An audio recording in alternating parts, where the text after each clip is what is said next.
Hey there, Snapchat enthusiasts! Welcome back to our channel, where we share the latest tips and tricks to enhance your Snapchat experience. In today's video, we have an exciting topic to discuss. How to allow your friends to see your cameos in Snapchat ads. If you want to add a personal touch to Snapchat ads and share your cameos with your friends, this full guide is for you. Let's dive into the step-by-step process. Step 1. Open the Snapchat app on your device. Look for the iconic yellow ghost icon on your home screen or in your app drawer and tap to open it. Step 2. Once you're inside the Snapchat app, tap on the account icon located in the top right corner of the screen. This will take you to your account settings. Step 3.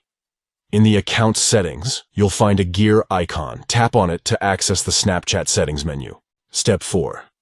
Now scroll down through the settings options until you find Cameos.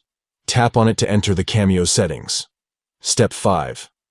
Within the Cameos settings, you'll see the option, Use My Cameo Selfie. Tap on it. Step 6. A new screen will appear, presenting you with different options for who can see your cameos in Snapchat ads. Tap on My Friends to allow only your friends on Snapchat to see your personalized cameos in ads. By following these steps, you can easily allow your friends to see your cameos in Snapchat ads, adding a touch of personalization and fun to the ads you encounter. Thank you for watching, and we'll catch you in the next video.